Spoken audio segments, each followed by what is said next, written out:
জান্নাতি বিকেলবেলা শপিং করার জন্য গাড়ি নিয়ে বের হয়। কিছুক্ষণ পর গাড়িটা নষ্ট হয়ে যায়। অনেক চেষ্টা করেও গাড়িটা স্টার্ট করতে পারছে না। জান্নাতি রাস্তার পাশে দাঁড়িয়ে থাকে। কিছুক্ষণ পর একটা রিক্সা আসে। এই রিক্সা শপিং মলে যাবেন? জি যাব, ওঠেন। জান্নাতি রিক্সায় ওঠার পর ড্রাইভারকে ফোন দেয় গাড়িটা নিয়ে যাওয়ার জন্য। ভাই একটু তাড়াতাড়ি যান প্লিজ। ঠিক আছে, যাচ্ছি। জান্নাতি রিক্সা থেকে নেমে। ভাই ভাড়া কত? জি আপু, 50 টাকা। এই নেন 30 টাকা, ভাতিং আছে, এইটা রাখেন। ভাড়া 50 টাকা, আপনি 30 টাকা দিবেন কেন? 50 টাকাই দিতে হবে। জান্নাতি 100 টাকার একটা নোট বের করে দেয়। এই নেন রাখেন আপনার টাকা, ছোট লোক কোথাকার। ছোট লোক কথাটা শোনার সাথে সাথে নীলে মনটা অনেক খারাপ হয়ে যায়। আপু, 100 টাকার ভাঙতি আমার কাছে নেই, আপনার কাছে থাকলে দিন। আমি জানতাম আপনি এমন কথাই বলবেন, ছোট লোক তার এমনি বলি নাই। জান্নাতি চলে যায় শপিং মলের ভিতরে। নীলে মনটা খারাপ করে রিক্সা নিয়ে চলে যায়। আজ গরিব বলে সবাই তাদের অবজ্ঞা করে। কিছুক্ষণ পর নীলের ফোনে তার ছোট ভাইয়ের ফোন আসে। হ্যালো ভাইয়া, আব্বুর অবস্থা অনেক সিরিয়াস। ডাক্তার বলেছে যত তাড়াতাড়ি পারেন টাকা জোগাড় করেন। বাবার অপারেশন করতে হবে, দেরি হয়ে গেলে বাবাকে বাঁচানো সম্ভব হবে না। কথাটা শোনার পর নীলের চোখ দিয়ে অজরে পানি পড়তে থাকে। নীলের ভার্সিটি পরীক্ষার আর মাত্র 5 মাস বাকি ছিল। তখন তার বাবা অসুস্থ হয়ে পড়ে। অনেক জায়গায় কাজ করার জন্য খুঁজেছিল, কিন্তু কোথাও পায়নি। অবশেষে শহরে এসে রিক্সাকে বেছে নেয়। তবুও তার বাবাকে অপারেশন করাতেই হবে। কিছুদিন পর হঠাৎ রিক্সা নিয়ে যাওয়ার সময় সেই মেয়েটির সাথে দেখা হয়। নীলয় মেয়েটির পেছনে পেছনে যায়। জান্নাতি ভার্সিটিতে চলে যায়। নীলয় রিক্সাটা রেখে ভেতরে গিয়ে দেখে মেয়েটি তার বান্ধবীদের নিয়ে বসে আছে। নীলয় সামনে গিয়ে দাঁড়ায়। আপনি সেই রিক্সাওয়ালা না? জি। তো আপনি এখানে কি করেন? ভার্সিটির ক্লাস করতে আসছেন নাকি? দোস্ত দেখ দেখ, রিক্সাওয়ালা ভার্সিটিতে এসে ক্লাস করার জন্য। চল চল, তাকে নিয়ে ক্লাসে যায়। রিক্সাওয়ালা ক্লাস করবে ভার্সিটিতে, তাই না? সবাই হাসাহাসি শুরু করে দেয়। নীলয় মাথা নিচু করে চুপ করে থেকে সব অপমান সহ্য করে। আপু, আমার কাছে 50 টাকা পাবেন সেই দিনের। অনেক খুঁজেছি আপনাকে, কিন্তু পাইনি। আজ আপনাকে দেখার পর টাকাটা দিতে আসলাম। আপু, আমি অনেক গরিব হতে পারি, ছোট লোক হতে পারি, কিন্তু কারো দান করা টাকা আমি নেই না। আপনি বড় লোক, তাই বলে আমাকে অপমান করার অধিকার আপনার নেই। এই ছোট লোকের বাচ্চা, জ্ঞান দিতে আসিস না তো, যা যা। আমার বাবাকে নিয়ে আর একটা কথা বললে এই জীব আমি ছিঁড়ে নিব। আমার বাবা মৃত্যুর সাথে পাঞ্জা লড়ছে, যার জন্য আমি রাত দিন রিক্সা চালিয়ে টাকা রোজগার করছি। আর সেই বাবা নিয়ে গালি দেওয়ার অধিকার তোর নেই। বড়লোক বলে যা ইচ্ছে বলতে পারিস না। সবাই হা করে তাকিয়ে আছে। এই কুকুরের বাচ্চা, তুই আমার গায়ে হাত উঠিয়েছিস তাই না? তোকে আমি দেখে নেব। এই রিক্সাওয়ালা তোর গায়ে হাত উঠালো? নীলয় টাকাটা মুখের উপর ছুঁড়ে চলে যায়। কিছুদিন পর জান্নাতি রাস্তায় দাঁড়িয়ে থাকে। সেই সময় তার পাশ দিয়ে একটা রিক্সা যাচ্ছিল। এই রিক্সা, তাকিয়ে দেখে সেই ছেলেটি মনে মনে ভাবতে থাকে, অনেকদিন পরে পেয়েছি, আর তার উপযুক্ত শাস্তি দিয়েই ছাড়বো। জান্নাতি রিক্সায় উঠে ভার্সিটিতে যাবার পর অসুস্থ হয়ে যাবার ভাব করে। কি হলো আপনার, এমন করছেন কেন? প্লিজ আমাকে ওই রুমে একটু নিয়ে যাবেন, আমার শরীর অবশ হয়ে যাচ্ছে। প্লিজ প্লিজ আমাকে বাঁচান। নীলয় জান্নাতিকে রুমের ভিতর নিয়ে যেতেই জান্নাতি গায়ে থেকে ওড়নাটা ফেলে দিয়ে জোরে জোরে চিৎকার শুরু করে দেয়। বাঁচাও বাঁচাও। কি করছেন এসব? আপনি না অসুস্থ? নীলয় জান্নাতির মুখে চাপ দিয়ে ধরে। এমন সময় চারপাশ থেকে মানুষ এসে রুমের ভিতরে ঢুকে দেখে নীলয় জান্নাতির মুখে চাপ দিয়ে ধরে আছে। নীলয়কে কলার ধরে বাহিরে নিয়ে আসে। স্তব্ধ হয়ে যায় নীলয়। আমি একজন গরিবের ছেলে, আমার সাথে এমনটা করতে পারেন না। আপু, আমি আপনার পায়ে ধরছি, ভুল কিছু করে থাকলে ক্ষমা করে দিন। আমার বাবা মৃত্যুর সাথে লড়াই করে বেঁচে আছে, তাকে আমি বাঁচাতে চাই। জান্নাতি নীলয়ের কানের কাছে গিয়ে, আমার গায়ে হাত তুলেছিলি তাই না? কুত্তার বাচ্চা, এখন দেখ আমি কি করতে পারি। কথাটা শোনার সাথে সাথে নীলয়ের চোখ থেকে এক ফোঁটা অশ্রু মাটিতে পড়ে যায়। আপু, আপনি আমার বোনের মতো, প্লিজ আমার এত বড় ক্ষতি করবেন না।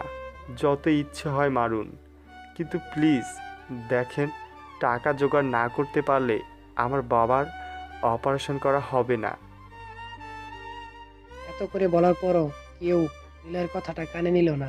অনেক মারধর শুরু করে দিল নিলয়কে। হেঁটে যাওয়ার মতো তার অবস্থা থাকে না। নিলয়ের অবস্থা এতটাই খারাপ ছিল যে ভার্সিটির একটি মেয়ে তাকে দেখে সইতে না পেরে হসপিটালে নিয়ে যায়। নিলয় কিছুটা সুস্থ হয়ে ওঠার পর ডাক্তারের কাছে শুনতে পায় একটি মেয়ে তাকে হসপিটালে নিয়ে এসেছে। পরদিন জান্নাতি ভার্সিটিতে যায়। রুমের ভিতর ঢুকতেই সেই মেয়েটির সাথে দেখা হয়। সেই মেয়েটি আর কেউ না, জান্নাতির বেস্ট ফ্রেন্ড নিহা। দোস্ত, ছেলেটাকে এভাবে শাস্তি দেওয়াটা তো ঠিক হয় নাই। ওই কুত্তার বাচ্চাটা আমার গায়ে হাত দিয়েছে, এবার মজা বুঝুক কেমন লাগে। জান্নাতি, তোর ধারণাটা ভুল। মিথ্যা অভিনয়ে ফাঁসিয়ে এভাবে কোনো কিছুর সমাধান হয় না। ছেলেটার অবস্থা অনেক খারাপ। ছেলেটা অনেক গরিব বলে আজ তুই এই অন্যায়টা করতে পারলি। ছেলেটা অনেক গরিব হতে পারে, সে তার বাবাকে অনেক ভালোবেসে বাবাকে বাঁচানোর জন্য ছেলেটা রিক্সা চালিয়ে টাকা উপার্জন করেছে, আর সেই মহান মানুষটাকে তুই মৃত্যুর মুখে ফেলে দিলি। নিহা, আবেগ দেখাতে আসবি না, ওইসব আমার ভালো লাগে না। রিক্সাওয়ালার জন্য প্রেম বয়ে পড়ছে তোর, তাই না? নিহার চোখে পানি এসে পড়ে। মানুষের জীবনটা তোর কাছে আবেগ মনে হয়। আজ যদি তোর বাবা এমন হতো, তুই যে কাজটি ওই ছেলের সাথে করেছিস, কেউ যদি তোর সাথে এমনটা করতো তখন কেমন লাগতো তোর? গরিবের আত্মা ফুলের মতো পবিত্র। কথাগুলো বলার পর নিহা হসপিটালে চলে যায়। নীলয়ের কাছে যেতেই ডাক্তার বলতে থাকে, রোগীর শরীর থেকে অনেক রক্তক্ষরণ হয়েছে, এখনই পজিটিভ রক্ত লাগবে।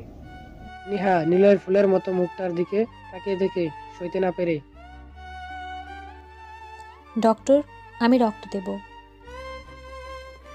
পাশের সিটেই নিহার শরীর থেকে রক্ত নেওয়া শেষ। নিহাকে রেস্ট নেওয়ার জন্য বাসায় পাঠিয়ে দেয়।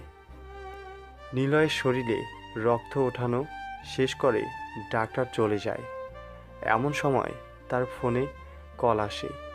রিসিভ করতেই শুনতে পায় তার ভাই চিৎকার করে বলছে তার বাবার অবস্থা অনেক সিরিয়াস।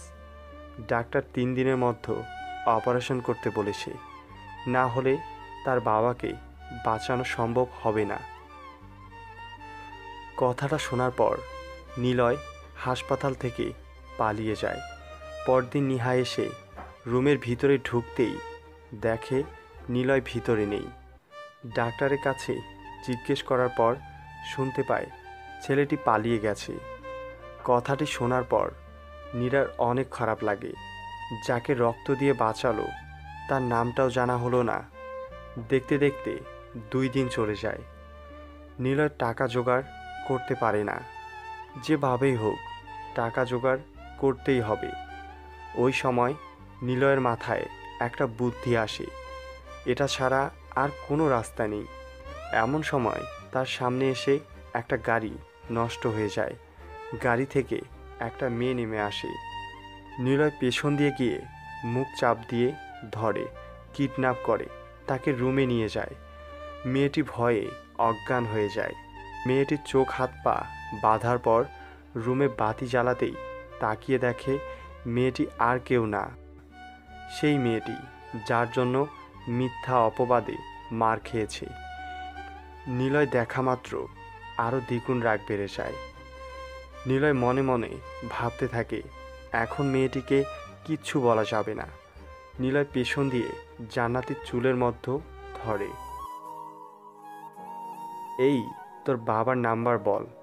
জান্নাতি চুপ হয়ে থাকে। তোর বাবাকে ফোন দিয়ে বল 10 লাখ টাকা দিতে, না হলে তোর লাশ মাটিতে পড়ে যাবে। এই দেখ, 1 ফোঁটা রক্ত থাকা পর্যন্ত আমি কখনো এই কথা বলতে পারবো না। দেখ ভালো করে বলছি, ফোন করে বল তোর বাবাকে, না হলে সোজা আঙ্গুল বাঁকা করতে বাধ্য হব। ফোনটা হাতে নিয়ে নিলয় চলে যায়। কিছুক্ষণ পর আবার তার ভাইয়ের ফোন আসে। ভাই, বাবাকে কি বাঁচাতে পারবো না? ভাই, টাকার জন্য আমাদের বাবা চিকিৎসার অভাবে মরতে পারে না। ভাই, আমার একটা কিডনি বিক্রি করে দিতে চাই। নিলয়ের বুক ফেটে চিৎকার আসে। সব কথাগুলো তার ফোনে রেকর্ড হয়ে থাকে। নিলয় কিছুক্ষণ পর আবার জান্নাতের কাছে যায়। নিলয়ের হাতে আর মাত্র একদিন সময় আছে। এসবের মধ্যে টাকা জমা দিতে হবে। নিলয় জান্নাতের সামনে বসে কান্না করতে থাকে। জান্নাতি একদম চুপচাপ। দেখ, তুই একটা মেয়ে, আমি এখন ইচ্ছে করলে কি না করতে পারি। আর বিশ্বাস কর, তোর কোনো ক্ষতি আমি করব না। তুই আমার বোনের সমান। তাহলে আমাকে উঠিয়ে নিয়ে আসছেন কেন? বিশ্বাস কর, আমি একদমই এরকম বাজে ছেলে না। আমি বাধ্য হয়েছি এই কাজ করতে। সামান্য কটা টাকার জন্য এতটা নিচে নামতে পারলেন? ছি। টাকার জন্য আমার বাবার অপারেশন করাতে পারছি না। ডাক্তার বলেছে কালকের মধ্যেই অপারেশন করাতে হবে, না হলে বাবাকে বাঁচানো যাবে না। তাই আমি বাধ্য হয়ে কাজটা করেছি। আমরা গরিব বলে টাকার জন্য চিকিৎসার অভাবে আমার বাবা মারা যাবে। আমি তার ছেলে হয়ে কিভাবে এটা মেনে নেই বল? আজ আমার জায়গায় তোকে দাঁড় করিয়ে দেখ, পারবি কখনো মেনে নিতে? নিলয়ের কথা শুনে জান্নাতির অনেক কষ্ট লাগে। ছেলেটা সত্যিই মহান। একা রুমের ভিতরে পেয়েও টাচ পর্যন্ত করে নাই। ওই সময় নিলয়ের ফোনে ফোন আসে। ফোনটা রিসিভ করার সাথে সাথে, বাবা নিলয়, আমার সময় হয়ে গেছে। বাবা, তোর বুকে মাথা রেখে ঘুম পাড়িয়ে দিয়ে যা আমায়। আমার অনেক কষ্ট হচ্ছে বাবা, আমি চলে যেতে চাই। বাবা, কিচ্ছু হবে না তোমার। বাবা, ওই ঘুম যে আমি তোমায় পাড়িয়ে দিতে পারবো না। ফোনটা কেটে যায়। নিলয় জান্নাতির পায়ে ধরে। দেখ বোন, 10 লাখ টাকা তোর বাবার কাছে কিচ্ছু না। 10 লাখ টাকার বিনিময়ে আমার বাবার মুখে আবার সেই হাসিটা দেখতে চাই। প্লিজ বল না একটু তোর বাবাকে। বিশ্বাস কর, টাকাগুলো আমি ফেরত দিয়ে দিব। প্রয়োজনে আমার 2টা কিডনি বিক্রি করে দিয়ে হলেও তোর ঋণ শোধ করব। নিলয় জান্নাতির হাতের বাঁধনটা খুলে দিয়ে ফোনটা রেখেই চলে যায়।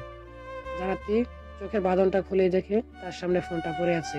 জান্নাতি পুলিশকে ফোন দেওয়ার জন্য ফোনটা হাতে নেয়। এমন সময় নিলয় জান্নাতিকে পেছন থেকে,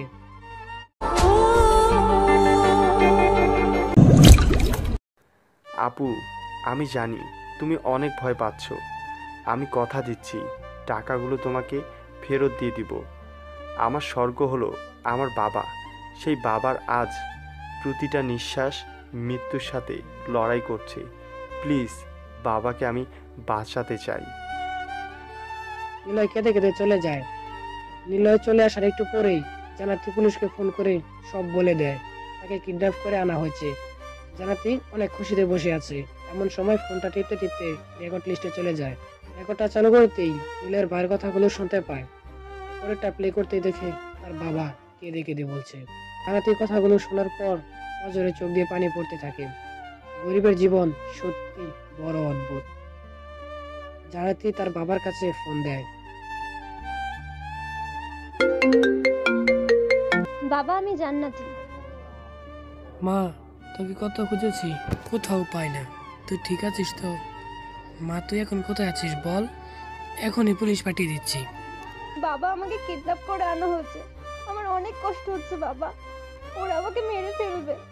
বাবা, আমি বাঁচতে চাই। বাবা, তোমার মেয়েকে বাঁচাতে চাইলে এক্ষুনি এই অ্যাকাউন্টে 10 লক্ষ টাকা পাঠাও। এমন সময় বাহিরে পুলিশের গাড়ির শব্দ শুনতে পায়। জান্নাতি দৌড়ে নিলয়ের কাছে গিয়ে নিলয়ের হাত ধরে পালায়। এমন সময় জান্নাতির ফোনে একটা এসএমএস আসে। ফোনটা বের করে দেখে তার বাবা টাকা পাঠিয়েছে। টাকা উঠানোর জন্য ব্যাংকের ভিতরে যায়। অফিস থেকে বের হতেই দেখে বাইরে পুলিশ দাঁড়িয়ে আছে। জান্নাতি, এটাই ছিল তোমার মনে? আমি তো তোমার কোনো ক্ষতি করিনি। পুলিশে দেওয়ার আগে একবারও কি আমার বাবার কথাটা ভাবলে না? নিলয়, বিশ্বাস করো, আমি তোমাকে পুলিশে দেওয়ার জন্য এখানে নিয়ে আসিনি। নিলয়ের চোখ লাল হয়ে যায়। চোখের এক ফোঁটা পানিও মনে হয় রক্ত ঝরছে। পুলিশ নিলয়কে জান্নাতির সামনে দিয়ে ধরে নিয়ে যায়। নিলয়ের বাবার অপারেশনের জন্য টাকা দেওয়ার লাস্ট তারিখ আজকেই ছিল। তাই জান্নাতি নিলয়ের বাবার হসপিটালে গিয়ে টাকা জমা দিয়ে আসে। জান্নাতি লুকিয়ে লুকিয়ে নিলয়ের বাবার দিকে তাকিয়ে দুপুরটা চোখে জল ফেলে চলে আসে। 1 ঘন্টা পর নিলয়ের বাবাকে ওটিতে নিয়ে যাওয়া হয়। অপারেশন শুরু করে দেয়। জানাতি চলে যায় হসপিটাল থেকে থানায়। এসে দেখে নিলয়কে কোর্টে চালান করে দেওয়া হয়েছে। পরদিন জানাতিকে আদালতে ডাকা হয়। জানাতি আদালতে সব মিথ্যা বলে নিলয়কে বাঁচিয়ে দেয়। আদালত থেকে ছাড়া পেয়ে সোজা হসপিটাল চলে যায়। নিলয় তার বাবার রুমে ঢুকতেই নার্স এসে কথা বলতে নিষেধ করে। নিলয় পরদিন রিক্সা নিয়ে বের হয়। এমন সময় পাশ থেকে ভাইয়া সামনে যাবেন? জানাতি একমাত্র বেস্ট ফ্রেন্ড রুনা মুখের দিকে তাকিয়ে দেখে সেই রিক্সাওয়ালা যাকে সে অনেকদিন ধরে খুঁজে যাচ্ছে আজ হঠাৎ তারই সামনে। কেমন আছেন ভাইয়া? সেই দিন আপনি আমাকে হাসপাতালে নিয়ে গিয়েছিলেন, তাই না? হ্যাঁ, আপনার বাবা কেমন আছে? ভালো। কোথায় যাবেন আপনি? ভাইয়া একটা কথা বলতে চাই, যদি কিছু মনে না করেন। জি বলেন। আপনার মতো এত ভালো একজন মানুষের এই রিক্সা চালানোটা মানায় না। আপনি ইচ্ছা করলে আমাদের অফিসে চাকরি করতে পারেন। আপনাকে কি বলে যে ধন্যবাদ দিব ভাষায় খুঁজে পাচ্ছি না। আপনার প্রতি চিরকৃতজ্ঞ থাকব। রুনা তার বাবার সাথে কথা বলে তাদের অফিসে একটা চাকরি দেয় নিলয়কে। আস্তে আস্তে নিলয় আর রুনা অনেক ক্লোজ হয়ে যায়। নিলয় রুনাকে পছন্দ করে। বড়লোকের মেয়ে বলে সে কথাটা বলার সাহস পাচ্ছে না। নিলয় বাসায় বসে বসে রুনার কথা ভাবতেছে। এমন সময় রুনার ফোন। কি করো নিলয়? কিছু ভালো লাগছে না রুনা, কিছু কথা ছিল, বলার মতো সাহস পাচ্ছি না। কোনো ভয় নেই, বলে ফেলো। রুনা, কথাটা আমি সরাসরি বলতে চাই। তাহলে কাল কফি শপে দেখা হচ্ছে? ঠিক আছে। পরদিন কফি শপে। এবার বলো। মানে আমি তোমাকে কি বলো বলো? মানে আমি তোমাকে আমি তোমাকে কি সেটা তো বলবা? রাগ করবে না তো? আরে আগে বলেই দেখো না। I love you. কি করে সাহস পেলে এই কথাটা বলার? পরদিন নিলয় রুমে ঢুকতেই দেখে রুনা বসে আছে। পেছন থেকে, রুনা সরি, আমাকে ক্ষমা করে দাও। তুই একটা ফাজিল ইতর, এই কথাটা বলতে এতদিন সময় লাগে? কতদিন ধরে অপেক্ষায় আছে এই কথাটা শোনার জন্য? ধাক্কা দিয়ে বিছানার উপর ফেলে দিয়ে লিপ কিস করে রুনা। নিলয় অবাক হয়ে যায়। মেঘনা চাইতেই বৃষ্টি। ওই সময় জানাতির ফোন আসে। নিলয়, কিছু কথা ছিল। বলো, কি বলতে চাও? কাল একটু আমাদের ভার্সিটিতে আসতে পারবা? ঠিক আছে, পারবো। পরদিন নিলয় গাড়ি নিয়ে ভার্সিটিতে যায়। গাড়ি থেকে নামার সাথে সাথে জানাতি নিলয়কে দেখে অবাক হয়ে যায়। রিক্সাওয়ালা কিভাবে এত পরিবর্তন হতে পারে? দৌড়ে গিয়ে নিলয়কে জোরে ধরে ছুটে একটা কিস করে। সবাই অবাক হয়ে তাকিয়ে থাকে। এমন সময় রুনা গাড়ি থেকে নেমে দেখে মুখে মুখ লাগিয়ে আছে নিলয়। নিলয় অপলক দৃষ্টিতে তাকিয়ে আছে রুনার দিকে। পেছন থেকে মেয়েটার চুলে ধরে টান দিয়ে ঠাস করে একটা চড় মারার সাথে সাথে মুখের দিকে তাকিয়ে দেখে সে আর কেউ না, তার বান্ধবী জান্নাতি। জান্নাতি তুই? রুনা তুই? রুনা রেগে গিয়ে ঠাস ঠাস করে কয়েকটা চড় মারে নিলয়ের গালে। আমি কি এটা দেখানোর জন্য এখানে নিয়ে আসছিস, তাই না? রুনা প্লিজ শোনো। তুই এটা ভুলে যাস না যে এই আমি আজ তোকে এতটুকু নিয়ে আসছি, যার জন্য তুই এই সুন্দর সুন্দর দামি শার্ট প্যান্ট পরে আছিস। এটাও ভুলে যাস না যে এই আমি তোকে বাঁচিয়েছি। তুই পারলি অন্য একটা মেয়ের সাথে এরকম একটা কাজ করতে? তোরে আমি কি দেই নাই বল? জীবনটাও লিখে দিছিলাম, আর তুই কি না? রুনা প্লিজ শোনো, প্লিজ আমাকে বলতে দাও। তুই জানিস আমার মন এখন কি বলছে? তুই আসলেই একটা ছোট লোকের বাচ্চা। জান্নাতি তোকে ঠিকই বলতো। নিলয় কথাটা শোনার সাথে সাথে তার চোখ থেকে পানি চলে আসে। নিলয় চোখ মুছতে মুছতে চলে যায় ভার্সিটি থেকে। এটা তুই কি করলি রুনা? ওর গায়ে হাত ওঠালি কেন? তাতে তোর গায়ে লাগে কেন? এখন ভালোবাসা দেখাতে আসছিস, তাই না? দেখ রুনা, তুই এটা ভুলে যাস না যে আমি তোর ফ্রেন্ড। তোর মতো মেয়ে আমার ফ্রেন্ড হতে পারে না। আজ থেকে তোর সাথে সব শেষ আমার। অপু বিশ্বাস হয়ে শাহরুখ খানকে পর স্বপ্ন দেখিস, তাই না? তোর জন্য শাকিব খানই বেস্ট। কি বললি তুই? আমি অপু বিশ্বাস, তাই না? তরত শাহরুখ খান দূরের কথা, মারুফের পেছনে ঘোরা উচিত। আশপাশের লোকেরা হাসাহাসি করতে থাকে। এমন সময় জানাতির এক বেস্ট ফ্রেন্ড। দোস্ত, তুই এখানে? কি ব্যাপার? সবাই তোর দিকে তাকিয়ে হাসছে কেন? তুই কি শাহরুখ খানের সাথে শুটিং করিস নাকি? এভাবে তাকিয়ে আছে কেন সবাই? সবাই তার ফ্রেন্ডের মুখে শাহরুখ খানের কথা শুনে আরো হাসাহাসি শুরু করে। জান্নাতি রেগে গিয়ে রুনার দিকে আঙুল তুলে। তোকে আমি দেখে ছাড়বো। জান্নাতি চলে যায়। রুনাও কেঁদে কেঁদে গাড়ি নিয়ে চলে যায়। পরদিন নিলয় ভার্সিটিতে আসে। দোস্ত, তোর হিরো। জান্নাতি নিলয়কে দেখার সাথে সাথে তার সব বান্ধবীদের নিয়ে একটা প্ল্যান করে। তাদের প্ল্যান অনুযায়ী সবাই যার যার মতো রেডি হয়ে যায়।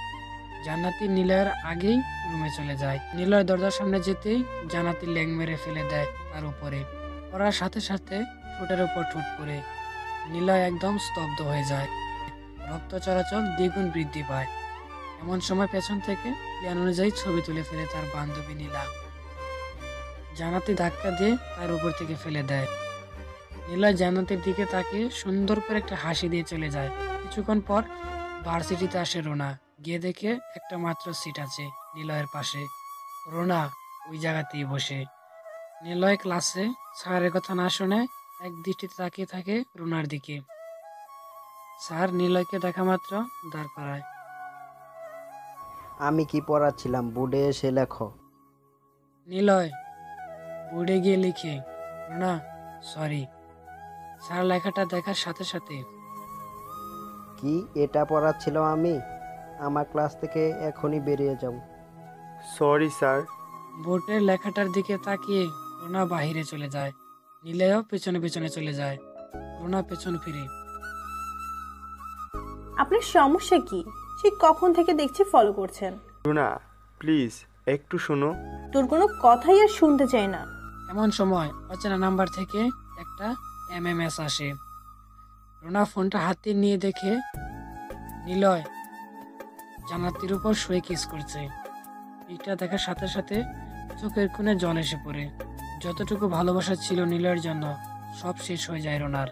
রুনা মায়ার চোখে নিলয়ের দিকে তাকিয়ে কিছু না বলেই হাঁটতে থাকে। পেছন থেকে নিলয় রুনাকে ফলো করে যাচ্ছে। প্লিজ নিলয়, আমি একটু একা থাকতে চাই। আমার পথে কাটা হয়ে দাঁড়িও না। রুনা প্লিজ সরি, একটু বোঝার চেষ্টা করো। রুনা নিলয়ের কথা না শুনেই চলে যায়। পরদিন ভার্সিটিতে আসতেই রুনার সাথে দেখা হয়। হাই নিলয়, কেমন আছো? জান্নাতি দেখো, হয়তো তোমার বাবা এই ভার্সিটির প্রফেসর হতে পারে, তাই বলে তুমি সবার সাথে যা খুশি করতে পারো না। প্লিজ আজকের পর থেকে যেন তোমার মুখে নিলয় নামটা না শুনি। আশা করি কথাটা মনে রাখবে।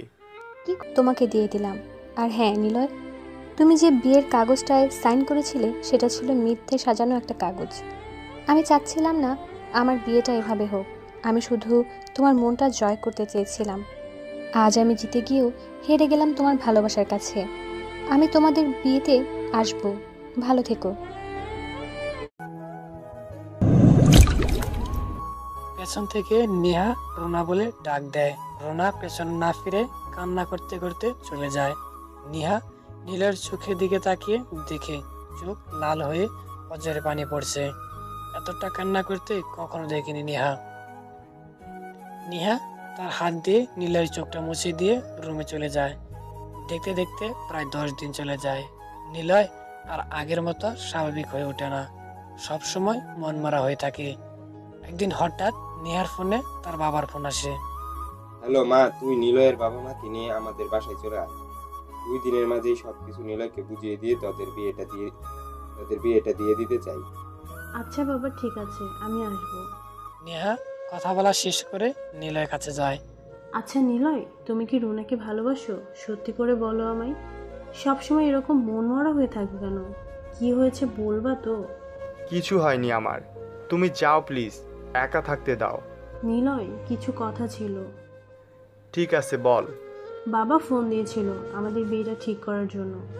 তোমার বাবা মাকে নিয়ে যেতে বলছে আমাদের বাসায়। ঠিক আছে, এখন তুমি যাও, পরে দেখছি। পরদিন নিলয় তার বাবা মাকে নিয়ে নেহাদের বাসায় চলে যায়। নিলয় বাবা শুনো, আমার একমাত্র মেয়ের স্বামী হতে চলেছে। আমি চাই না আমার একমাত্র মেয়ের স্বামী সাধারণ কোনো মানুষ হোক। এই যে এইখানে কাগজগুলো দেখতে পাচ্ছ, এইগুলো আমার অফিসের দলিল। এই দলিলগুলো তোমাদের দুজনের নামে লিখে দিলাম। আর শুধু আমার একটাই জিনিস আছে, সেটা হলো আমার মেয়েটাকে দেখে রেখো। জি বাবা, দোয়া করবেন আমাদের জন্য। ঠিক আছে, তুমি কাল থেকে অফিসে যাবে। আমি ম্যানেজারকে ফোন দিয়ে বলে দিব। এখন তুমি যাও, আমি তোমার বাবা মার সাথে কথা বলছি। নিলয় আর নিহা হাত ধরে চলে যায়। নিহার বাবা কথাবার্তা বলে সামনে 18 তারিখ তাদের বিয়ে ঠিক করে ফেলে। পরদিন নিলয় আর নিহা রেডি হয়ে গাড়ি নিয়ে অফিসে যায়। নিহার বাবা ম্যানেজারকে ফোন করে বলে দেয় তাদের নতুন বর যাচ্ছে বিয়ের কার্ড নিয়ে। নিলয় আর নিহা অফিসে ঢুকতেই ফুল দিয়ে বরণ করে তাদের। হ্যালো এভরিবডি, উনি হচ্ছেন নিলয়, আপনাদের নতুন বস। আগামীকাল আমাদের বিয়ে, সবাই আসবেন। অফিসের সবাইকে বিয়ের কার্ড দিয়ে যার যার মতো বাসায় চলে যায়। নিলয় বাসায় যাবার পর তার যত ফ্রেন্ডস ছিল সবাইকে দাওয়াত দিয়ে আসে। নিহা নিজে গিয়ে রুনাকে কার্ড দিয়ে আসে। বিয়ের সমস্ত আয়োজন রেডি করে হয়ে যায় ওই দিনই। নিলয়দের বাসা সাজিয়ে রাজপ্রাসাদ বানিয়ে ফেলেছে। ওইদিকে নিহাদের বাসায়ও একই অবস্থা। পরদিন বিয়ে। নিহাকে সাজানো নিয়ে ব্যস্ত হয়ে পড়ে সবাই। বরযাত্রী চলে আসে। এমন সময় রুনা তাদের বাসায় চলে যায়। এসেই দেখতে পায় নিহা বধূ সেজে বসে আছে। রুনার বুক ফেটে চিৎকার আসছিল। আজ সে বুঝতেছে প্রিয় মানুষটিকে হারানোর কষ্ট কত। রুনা নিহার কাছে গিয়ে হাতটা টান দিয়ে মেয়েটি দিয়ে দেয়। তার বুক ফেটে এতটাই চিৎকার আসছিল যে হঠাৎ করেই এক ফোঁটা পানি নিহার হাতের উপর পড়ে যায়। রুনা সইতে না পেরে বাসা ছাদে চলে যায়। আজ তার বুক ফুলিয়ে জোরে চিৎকার করতে মন চাইছে। নিহা চুপি চুপি পেছনে গিয়ে দেখে রুনা জোরে জোরে চিৎকার করছে। দৃশ্যটা দেখার পর নিহার চোখেও পানি চলে আসে। রুনার মাধ্যমে প্রিয় মানুষটিকে হারানোর কষ্টটা অনুভব করতে পারে নিহা। নিহার মনে পড়ে যায় সেদিনের কথা। নিহা মনে মনে ভাবতে থাকে, মেয়েটা এত ভালোবাসার পরেও নিলয়কে আমার হাতে তুলে দিল। তার হারানোর কষ্টটা সারা জীবন কুড়ে কুড়ে খাবে। প্রিয় মানুষটাকে ছাড়া কখনো সুখে থাকা যায় না। আমি এতটা স্বার্থপর, ছি, শুধু নিজের স্বার্থটাকেই দেখছি। এটা হতে পারে না। নিহা নিলয়কে ফোন দিয়ে তার রুমে আসতে বলে। নিলয় রুমে আসার পর নিহা তাকে দেখে নিলয়ের চোখে পানি। কি হলো, আজ তোমার চোখে পানি? নিহা, আজ আমার ভিতরটা কেন জানি রুনার জন্য ভীষণ হয়ে উঠেছে। কেন জানি আজ কষ্ট হচ্ছে তার জন্য। নিলয়, প্রিয় মানুষটি হারানোর কষ্টটা আমি বুঝি। জান্নাতি অন্য কাউকে বিয়ে করলেও সে কখনো সুখী হতে পারবে না, আর আমরাও না। আমাদের বারবার মনে পড়বে ওর কথা। পৃথিবীতে সবচেয়ে কষ্ট হলো আফসোস নিয়ে বেঁচে থাকা। রুনা তোমাকে অনেক ভালোবাসে নিলয়।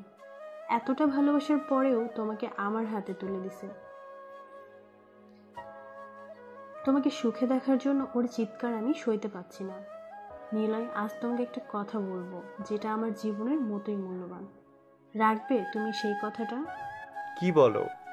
আজ আমি নিজেই তোমাকে বলছি, আমাদের দুজনকেই বউ হিসেবে মেনে নাও। অনেক হ্যাপি থাকবো আমরা, কোনো কষ্ট থাকবে না আমাদের মাঝে।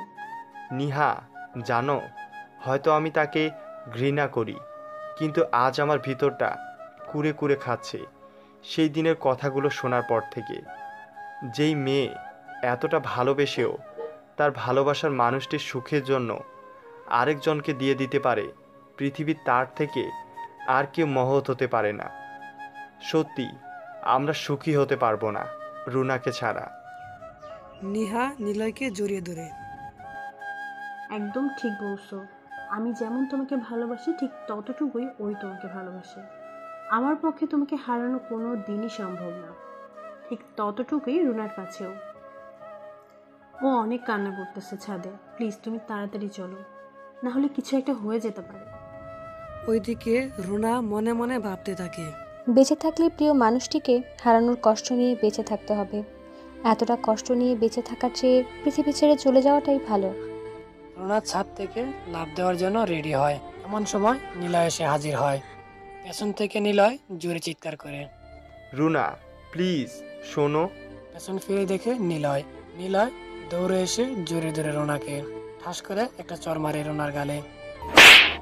কি করছিলে এটা তুমি? তোমাকে হারানোর কষ্ট থেকে মুক্তি নিচ্ছিলাম। বেঁচে থেকেও বা আর কি হবে? যা হারানোর তা তো হারিয়ে ফেলেছি। এতটা ভালোবাসা আমাকে? একসময় আমিও তোমাকে এতটাই ভালোবাসতাম, কিন্তু তুমি ফিরিয়ে দিয়েছিলে আমার ভালোবাসা।